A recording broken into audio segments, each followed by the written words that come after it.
कहते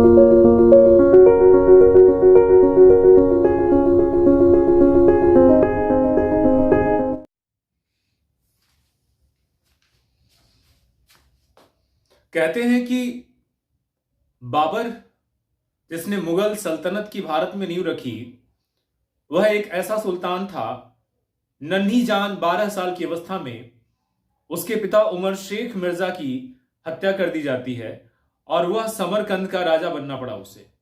समरकंद की राह आसान नहीं थी। ये 12 साल का बालक अफगानिस्तान की पहाड़ियों में गोलन और खैबर दर्रे उधर के आसपास पूरी पहाड़ियों में घूमता रहा और हत्यारों से बचता बचाता उसने जीवन जीना सीख लिया था।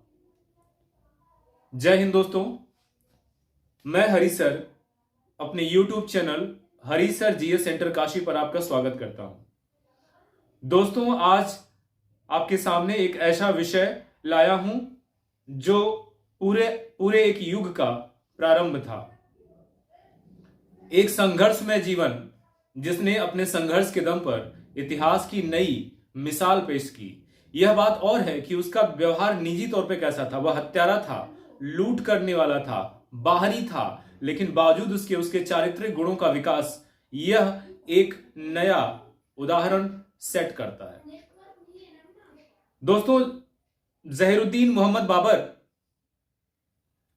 जो बाबर था, बाबर ने 1526 में पानीपत की पहली लड़ाई के बाद 1526 में पानीपत की पहली लड़ाई के बाद इसने भारत के अंतिम दिल्ली सल्तनत के राजा, जो लोदी वंश का राजा था, इब्राहिम लोदी, उसे बुरी तरह शिकस्त करता है और शिकस्त करने के बाद उसकी हत्या करता है।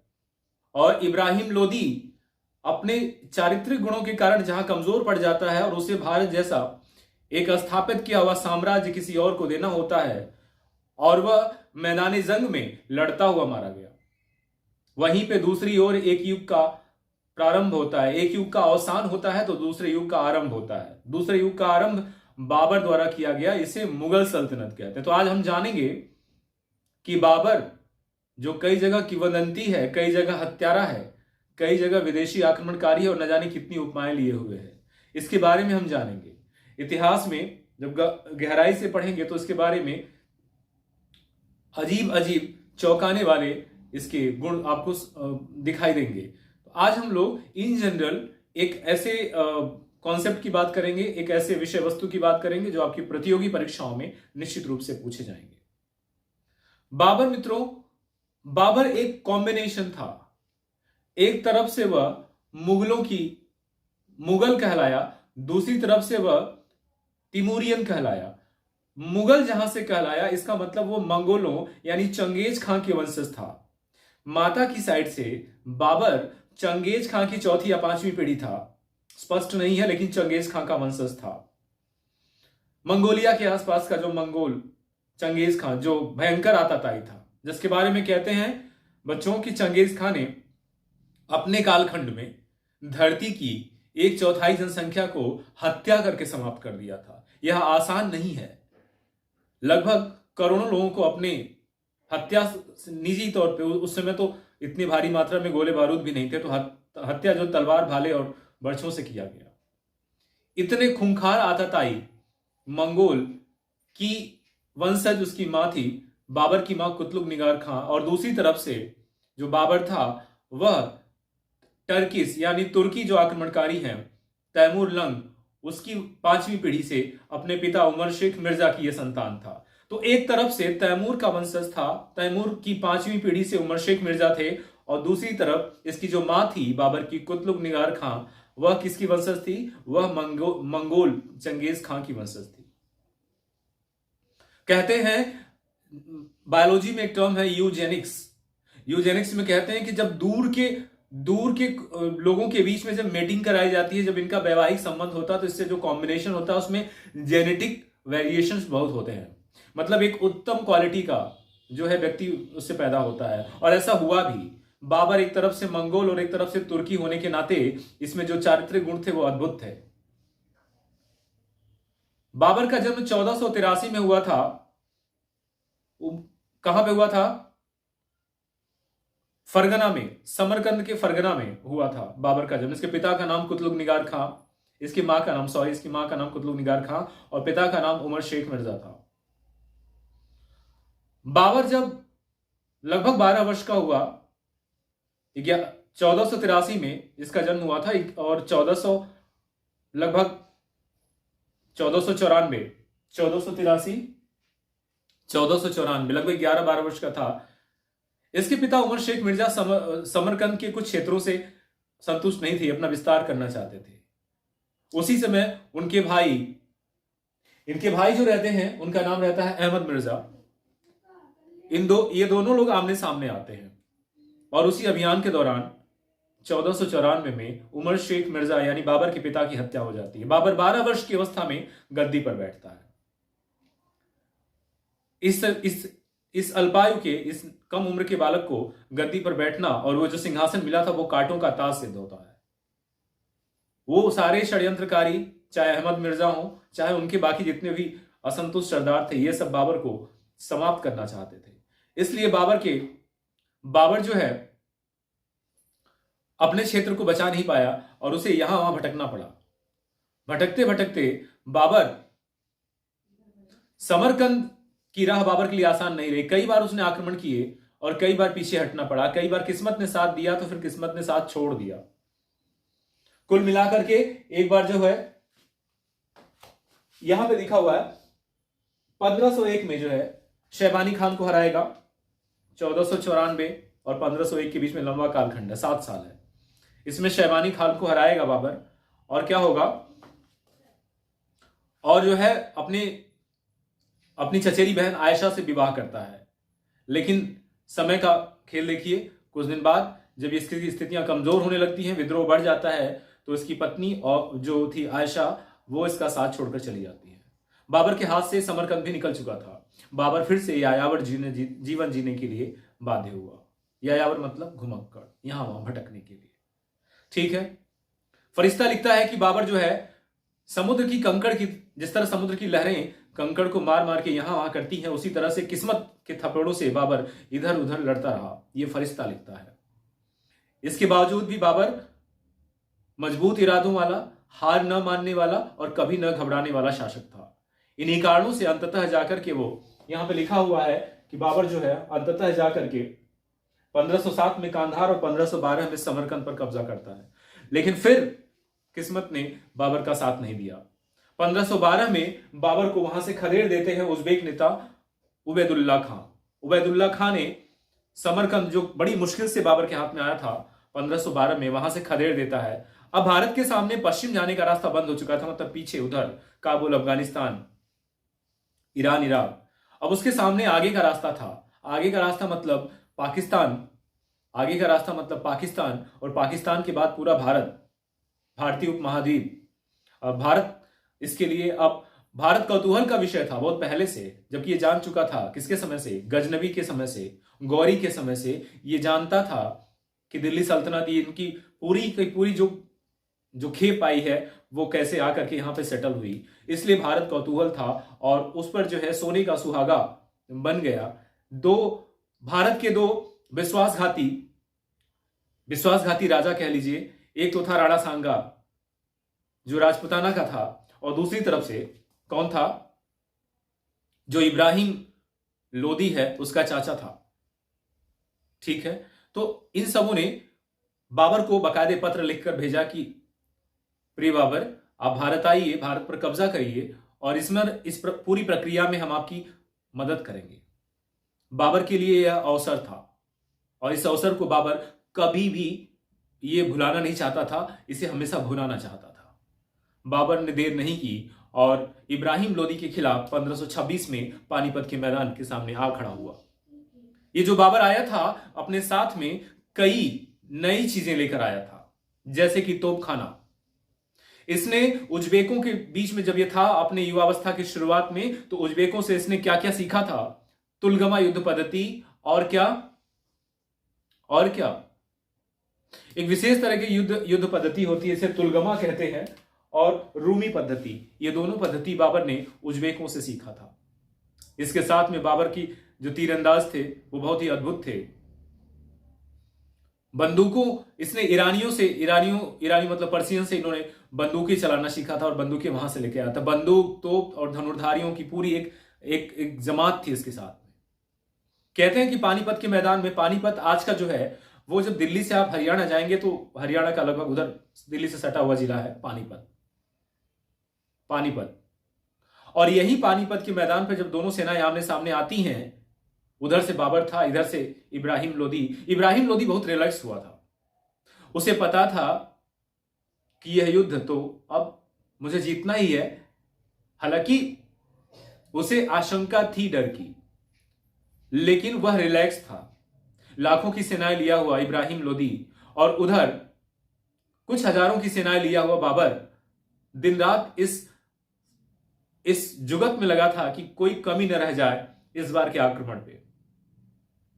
कहते हैं कि जब इब्राहिम लोदी अपने टेंट में बिंदास सो रहा था, बेपरवाह सो रहा था, लापरवाह सो रहा था, उस समय बाबर ने अपनी तोपों को जमीन के नीचे, जमीन के पीछे अंदर गाड़ के छुपा दिया था और उसे पत्तों, घासों फूसों से ढक दिया था।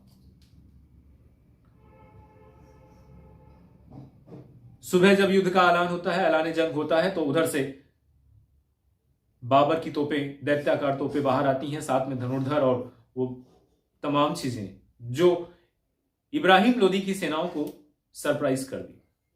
भय, आशंका और हदस के कारण यह युद्ध लंबा नहीं चल पाया और इसे किसने जीत लिया? बाबर ने जीत लिया था। बाबर की भारत पे जीत और इब्राहिम लोदी का लड़ता हुआ मारा जाना, यह एक युग का अवसान और दूसरे युग का क्या था? आरंभ था। आप जानते हैं कि जब एक समय बीतता है, जाता, उसके ऊपर दूसरा समय अपना शुरुआत करता है। तो बच्चों, इस तरह से बाबर का भारत पर आक्रमण हुआ।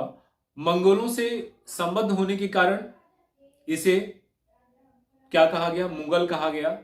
और दूसरी तरफ से जो है तैमूर लंग से संबंध होने के कारण इसे तिमूरियन कहा गया। तो बाबर अपने को कभी भी चंगेज खां यानी मंगोलों का वंशज यानी अपनी माता की साइड से अपना इंट्रोडक्शन नहीं देता था। बाबर जानता था कि चंगेज खां का पूरा इतिहास भयंकर रक्तपात से वो भरा हुआ है, इसीलिए बाबर अपने को ज्यादातर किससे संबंधित बताता था? तैमूर लंग से, यानी अपने को पिता से संबोधित उमर शेख मिर्जा से अपना परिचय करवाता था, मतलब उनके नाम को सामने रखकर परिचय कराता था। तो चलिए, अपनी कॉपी पेन को उठा लीजिएगा, स्क्रीनशॉट भी ले सकते हैं आप। और बहुत स्पष्ट लिखा हुआ है, जो तथ्य हैं वो पीछे लिखे हुए हैं। इसको जल्दी से कवर करते हैं और इसका नोट्स बना लीजिएगा। मुगल काल का स्टार्टिंग है, इसलिए यहां से सवाल खूब आते हैं। चलिए आइए बच्चों, यहां पे लिखा हुआ है कि जहीरुद्दीन मोहम्मद बाबर, इसका नाम यही था, जहीरुद्दीन मोहम्मद बाबर। इसका जन्म क्या हुआ था? 1483 में समरकंद के फरगना में हुआ था। ठीक है, समरकंद के फरगना में हुआ था। इसके पिता का नाम उमर शेख मिर्जा और माता का नाम क्या था? कुतलुग निगार खां था। इसके पिता तैमूर के वंश की पांचवी पीढ़ी थे और ये तुर्की थे और ये तिमूरियन कहलाता है। तैमूर के नाते क्या कहलाता है? तिमूरियन कहलाता है। इसके पिता दो भाई थे, उमर शेख मिर्जा और यहां पे क्या नाम है इसका? जो उसका चाचा था उसका नाम क्या था? अहमद मिर्जा। ठीक है, अहमद मिर्जा। एक तरफ से उमर शेख मिर्जा और एक तरफ से अहमद मिर्जा। बाद में बाबर मिर्जा की उपाधि छोड़ करके बादशाह यानी बादशाह की उपाधि लेता है, मैं आपको आगे लिखवाऊंगा। तो इसके चाचा अहमद मिर्जा थे, पिता उमर शेख मिर्जा। इन दोनों में युद्ध होता है और इस युद्ध के दौरान, ये युद्ध होता है 1494 में, जब फरगना की राजधानी आदिनजान पर किसका आक्रमण होता है? उमर शेख आक्रमण करता है। अहमद मिर्जा और उसके कुछ सरदारों के द्वारा युद्ध इसके विरुद्ध लड़ा गया और इस युद्ध में बाबर के पिता उमर शेख मिर्जा की क्या हो जाती है बच्चों? मृत्यु हो जाती है। मृत्यु के समय बाबर कितने वर्ष का था? देखिए यहां पे लिखा हुआ है कि बाबर 12 वर्ष में शासक बना था, क्योंकि 1483 में यह पैदा हुआ था और 1494 में इस युद्ध में इनके पिता मारे गए थे। फिर लिखा हुआ है आगे कि अहमद मिर्जा महमूद खान के आक्रमण प्रारंभ हो गए बाबर के ऊपर। बाबर को भागना पड़ा छोड़ करके फरगना, यहां वहां भटकता रहा और अपने सैन्य संगठित करता रहा। 1497 में, ठीक है, मतलब इसके पिता की मृत्यु के 3 साल बाद, लगभग 15 वर्ष का रहा होगा, बाबर ने समरकंद पर 3 माह तक कब्जा जमाए रखा। 3 माह तक कब्जा जमाए रखा, लेकिन इसका कुछ खास ठोस नतीजा नहीं निकल पाया। फरगना में विद्रोह हो जाता है, इसलिए समरकंद से अपनी पूरी सेना हटा लेता है और कहां लेकर चला जाता है, फरगना में। इस तरह से समरकंद फिर से विद्रोहियों के हाथ में आ जाता है। 1501 में शैबानी खान को हराएगा और समरकंद पर कब्जा कर लेता है 1501 में। और 1501 में ही इसने अपने चाचा की लड़की यानी अपनी चचेरी बहन आयशा से विवाह किया और आयशा से विवाह किया, लेकिन यह संबंध भी ज्यादा दिन तक टिका नहीं रहा। समरकंद में आए भूचाल के कारण समरकंद इसके हाथ से निकला, तो आयशा यानी इसकी पत्नी ने भी इसका साथ छोड़ दिया। आगे बच्चों लिखा है कि खुसरो शाह उस समय हारा हुआ था अफगानिस्तान के आसपास, और उसमें से हारा हुआ खुसरो शाह की जो सेना थी वो आकर के बाबर से मिल जाती है। खुसरो शाह हार जाता है अफगानिस्तान में, उसकी सेनाएं आकर के काफी संख्या में बाबर से मिल जाती हैं। बाबर यहां पर शक्तिशाली हो जाता है, बाबर की शक्ति बढ़ जाती है। बाबर शक्तिशाली तो था ही, उसकी शक्ति बढ़ जाती है और इसी तरह से ने 1507 में कांधार पर कब्जा किया और 5 साल बाद 1512 में बाबर ने 1507 में कांधार और 1512 में समरकंद को जीत लिया। समरकंद जो इसका ड्रीम था, उसे लगा था कि अब वो उसके हाथ में आ गया है, जिसकी जद्दोजहद इसने शुरू कर दी थी। कब से? 1497 से। 1497 से लगभग 10 साल तक इसके लिए परेशान रहा, लेकिन अंत में ये भी इसके हाथ से निकलता दिखा, क्योंकि 1512 में ही उज्बेक नेता उबैदुल्ला खान ने समरकंद से इसे खदेड़ दिया। अब भारत जो है बाबर के लिए ही रास्ता बचा था, क्योंकि पश्चिम में इसका कब्जा करना मुश्किल हो गया था, वहां की भौगोलिक कारण, वहां की राजनीतिक कारण से। बाबर जो है 1512 के बाद पश्चिम के बारे में सोचना बंद कर दिया, पूरब के बारे में सोचने लगा था। और उज्बेकों के साथ रहने और उज्बेकों से युद्ध के दौरान इसने 2 चीजें सीखी थी। कई बार परीक्षाओं में पूछेगा कि बाबर ने युद्ध की पद्धति तुलगमा रूमी कहां से सीखी थी, तो आपका उत्तर क्या होगा बच्चों? उज्बेकों से सीखी थी। यहां पर आलम खां, भारत में जो कंडीशन बनेगी वो 1526 की मैं बात कर रहा हूं। 1526 में भारत में एक राजनीतिक माहौल बदल रहा था। जो इब्राहिम लोदी है उसका चाचा आलम खां, दौलत खां और एक जो हिंदू राजा राजपुताना का राजा था राणा सांगा, इसने जो है बाबर को भारत पे आक्रमण का आमंत्रण भेजा। बाबर के तो सपने पूरे से होते हुए दिखे और इसने भारत के बारे में ये पहले से ही बहुत ही लालायित था। रही बची कसर जो है इन 3 धोखेबाज भारतीयों ने कर दिया और एक विदेशी को फिर से भारत पर आक्रमण करने का मौका दे दिया था, आलम खां, दौलत खां और राणा सांगा ने। इस तरह से पानीपत के प्रथम युद्ध में 1526 में यह आक्रमण करता है। यहां की बात बच्चों यहां पे मैंने लिखा है, इस युद्ध में तो इब्राहिम लोदी मारा जाएगा। लड़ते हुए ये सवाल पूछता है कि भारत का, दिल्ली सल्तनत का वह कौन सा राजा था जो मैदान जंग में लड़ता हुआ मारा गया, तो आपका उत्तर क्या हो जाएगा? इब्राहिम लोदी मारा जाएगा, दिल्ली पर कब्जा हो जाएगा बाबर का।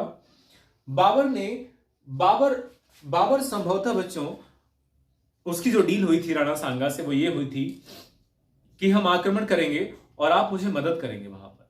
लेकिन राणा सांगा ने संभवतः, बाबर ने यह आरोप लगाया था कि राणा सांगा ने उसकी युद्ध के दौरान मदद नहीं की। इससे नाराज बाबर ने, जिन्होंने न्योता भेजा था कि प्रिय बाबर आइए आक्रमण करिए, उसी पर बाबर ने पलटवार किया और खानवा के युद्ध में अगले ही साल 1526 के बाद 1527 आता है, खानवा के युद्ध में बाबर और राणा सांगा आमने सामने होते हैं। कहते हैं कि राणा सांगा एक ताकतवर राजा था, किंतु और बाबर युद्ध हारता हुआ लग रहा था, और उसी समय बाबर को लगा कि इतना मेहनत बेकार हो जाएगा, अगर दोबारा से राणा सांगा दिल्ली की कुर्सी से हमें भगा देगा, तो उसने जो है अंतिम अस्त्र प्रयोग किया और उसने इस्लाम खतरे में है और जिहाद का नारा लगाया। जिहाद मतलब धर्म युद्ध होता है, इसने सामान्य युद्ध को धर्म युद्ध का नाम दे दिया, और इससे क्या हुआ, इसकी सेनाओं का मनोबल तो बढ़ा ही बढ़ा। जो राणा सांगा की भी जो सेना में जो मुस्लिम सैनिक थे, उन्होंने भी कई जगहों पर विद्रोह कर दिया। इससे राणा सांगा कमजोर हो गया और राणा सांगा इस युद्ध में मारा गया। कहते हैं बच्चों कि इस युद्ध के बाद बाबर का हौसला बढ़ गया खानवा के युद्ध के बाद, और उसने राणा सांगा का गला काट लिया। साथ में सैकड़ों जो वहां के सामंत और राजा थे हिंदू, उनका गला काट कर वो काबुल ले जाता है, और ले जाने के बाद वहां पर उनकी एक पिरामिड सा बनाता है, उनकी मुंडी का वो बना करके वहां पर अपनी चित्रकारी करवाता है, और वहीं पर उसने गाजी की उपाधि धारण की। गाजी मतलब होता है काफिरों का वध करने वाला। तो बड़ा ही रक्त रंजित इतिहास रहा है। धोखे, छल, कपट, ये सब कार्य रहते हैं, और बाबर भले भी एक अच्छे गुणों वाला था, चारित्रिक, लेकिन वह निर्दयी, निष्ठुर और बेहद ही दुर्दांत आक्रमणकारी था, विदेशी था। खानवा का युद्ध 1527 में होता है। खानवा के बाद चंदेरी का युद्ध होगा 1528 में, मेदिनी राय के खिलाफ होता है। इसमें मेदिनी राय मारे जाते हैं और यह युद्ध भी बाबर जीत जाता है। और चौथा और आखिरी युद्ध जो बाबर का लड़ा गया भारत में, वो कौन सा युद्ध था बच्चों, बताइए? अफगानों के खिलाफ था अंतिम युद्ध। बताइए कौन सा युद्ध था? पहला पानीपत, दूसरा खानवा, तीसरा चंदेरी, और चौथा घाघरा का युद्ध। ठीक है, घाघरा का युद्ध अफगानों के खिलाफ था। कब? 1529 में। तो 1526, 1527, 1528, 1529, इसका एक क्रम है।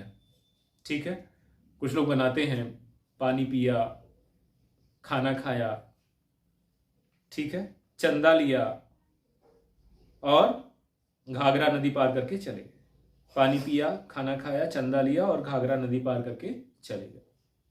तो इस तरह से बाबर एक युग का शुरुआत था। इसी के बाद पूरा एक मजबूत मुगल साम्राज्य भारत में शासन करता है, और इसकी नींव डालने वाला एक मजबूत कठोर शासक था बाबर।